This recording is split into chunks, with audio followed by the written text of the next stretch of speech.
My old buddy Ken Caudell, who passed away a couple of years ago, is one of my favorite, best friends in the world. Smartest guy I ever knew. Died damn near penniless because he was so smart he couldn't really function. He probably had a 150 IQ. He was really brilliant. And one night he got drunk. You'll get a kick out of this. One night we're drinking whiskey and he'd be quiet for a minute. He smoked a lot of cigarettes and he looked at me and says, "You know, Belcher, you only got one goddamn talent in the world." And I said, "Really, Ken, what's that?" And he says, "You can make the painfully obvious seem profound." And we laughed, and it was a great compliment. I'll take it as a compliment. If you can take something relatively obvious and make it seem profound to people, you'll win. Yeah. I mean, if you look around right now at who's leading almost any industry, I promise you they are not the smartest people. They are not the smartest people. I've worked with somebody, we were talking about somebody the other day. You could put a teleprompter in front of them and they could read off of it information that they knew nothing about. Right. And sound like a 20-year I know quite a few people. And sound like a 20-year expert doing it. Yeah. Right? Meanwhile, I look like a moron and can push all the buttons. But know it all. Right. But you know a lot more than them. So I think if you're going to practice a skill, articulation and delivery. Maybe the most important skill now. Because as we move forward in life right now, the leaders are going to be on camera. The leaders are going to be on podcast. The leaders are not going to be read in a newspaper. They're going to be listened to. Right. In fact, that's such a different thing. In fact, listen to this trippy fact. So I'm watching the Eric Schmidt that ran Google, for so long in its rise. And they asked him the other day, so what do you think is going to be the biggest change in computing? And he said, in a few years, there will be no UI. You don't think of that shit. There will be no need for UI.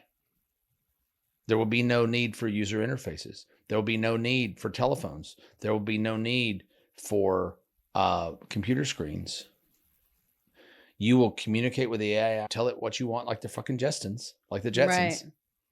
And it will just appear and happen. Do you think that that's going to happen in your lifetime or many years later in mine? I think it'll happen within 5 years. I don't think there'll be any. You missed that completely, buddy. Or you ignored it. I'll outlive you anyway. Probably. I think it'll happen within 5 years. Only the good die young. Home computing, there won't be any need for it. I mean, if Alexa were smarter right now, I don't know how Alexa is staying so dumb. I think Alexa's a lot smarter than people realize. Do you know there's a part of Alexa that I ask Alexa questions all the time, and I don't know. More than 7 years, there's a mode you have to put it on for conversation, and you've had that available to you for 7 years. I need to remember the prompt. I'll make sure it goes in the show notes. But you can have conversations about art, about philosophy. Well, they're putting Gemini into the Google Home Assistant now, so you're gonna be able to do that. Gemini is on all the Google phones. But why carry a phone when you can just have your watch on, or you can have your wearable? I would love to not carry a phone. And you don't have to carry a phone. But how do you see? Through the glasses. Okay. So if I want to, so everybody in the world is addicted to reels. Like everybody's going to be addicted to glasses. And so the reels will play through your glasses. Everything plays through your glasses. Facebook. Feeds. If you walk right now, that dates me. They got glasses. You walk up and you look you're in Paris and you see this famous building and you say, "What am I looking at?" And it says, "That was the Louvre. It was built in 1743." And it tells you all about it and say, "How far am I from this or that?" And everything appears on glasses until eventually it'll probably be in contacts or in a brain chip that you put in your freaking head or whatever.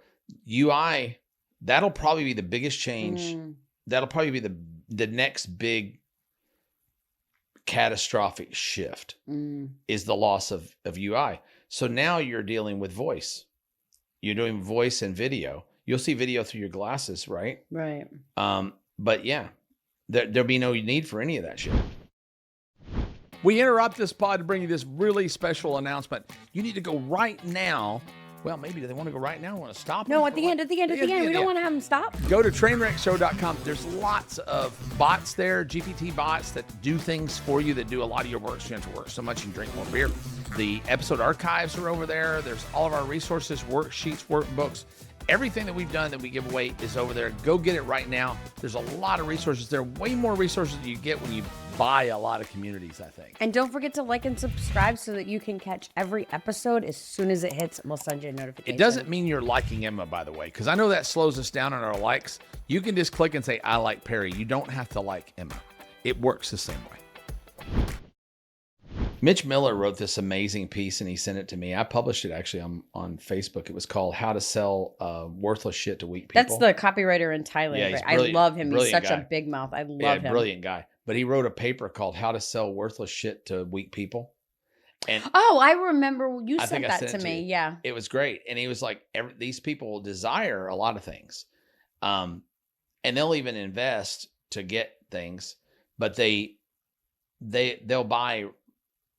They want to spend $10 and get a $10 million return.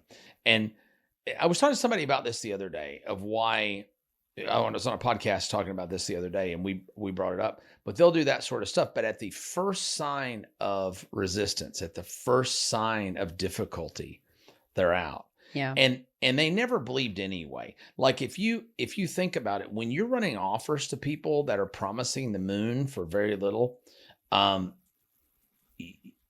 you're going to attract the world's worst customers. Because if you came to me tomorrow, if somebody came to me tomorrow and said, hey, I got a great investment for you.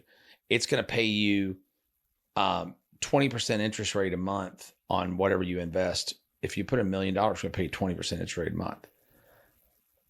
I would run so far in the opposite direction of that. There's no way, because it's not believable. Right. It's not real. If that were true, then Warren Buffett would be putting all of his money into it. Jamie Dimon would be putting all his money into it. I wouldn't have an opportunity to put my money in it. Right. Nobody that, yeah. So people that buy into that Hail Mary long shot craziness, they're all people who have desire. There's a giant difference. This is a really good distinction. There's a giant difference between desire and ambition. And the difference is everyone desires, everybody wants, but ambitious people are willing to sacrifice to get. And most people are not willing to sacrifice additional work, additional time, not watching reruns of Yellowstone. You know, I have so many people that are, these people will buy, yeah, but I got money. I've done nothing. You know, the rules don't apply to me. But you know, you wouldn't believe I'll have these classes and I'll have people on. I had one the other day and I said, well, you know, it's on a vibe coding class and building software. And we taught people to build software with AI. Well, how's your app coming along? Well, I just haven't had any time. You know, summer with the kids, it's hard. And I'm like, no, it's not. You get up an hour early in the morning. You stay up an hour late at night. You, instead of taking a lunch break, you go in the break room, you open up your laptop and you work on the shit, right? If you want it and you're willing to trade the time and effort for it, you'll get it. Or, well, I don't have the money, but you're stopping by Starbucks every morning and spending $10. Or you're smoking. Or you're a smoker. Or a drinker. You're a smoker. Or you go out to eat every day. Do you know cigarettes are like $17 a pack now? No way. They really are. Are they? Yeah, it's like $200 a carton for cigarettes or something. That's right. No, it really is true. Depends on what state you're in. There even more in some states. It's been, even though I've smoked, it's been a really long time since I bought cigarettes. And I don't have the money. I just don't It's always someone holding a cigarette, don't have the money. a beer, and a bag of Wendy's. Yeah. Blows my mind. I don't have the money. You know, so they're not going to sacrifice. They're not going to sacrifice their habits. They're not going to sacrifice their time. They're not going to sacrifice. True success takes sacrifice of everything. They're not going to sacrifice, you know, playing video games till 2:00 in the morning. They're not going to, I get up at 5 in the morning. I sit for 2 hours and I work by myself with a piece of paper. The next 2 hours after that, when people start to wake up, I turn on YouTube and I train on YouTube for a couple hours, or I watch courses or whatever that I do to train. And then I experiment and then I teach. I mean, I've got 5 hours a day going into just doing what I do for our teaching business.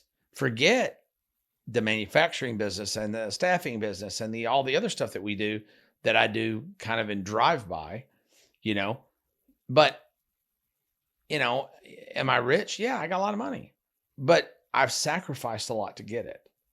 And people who aren't willing to sacrifice and aren't willing to risk, you are never going to get a return without a risk. There's just no such thing. Yeah, you don't get The world doesn't work that way. Success isn't begot without failure. People take risks and they get rewards. If you never take a risk, you will save yourself right to the middle. You know, you can save yourself to the middle. That's the best you can possibly do.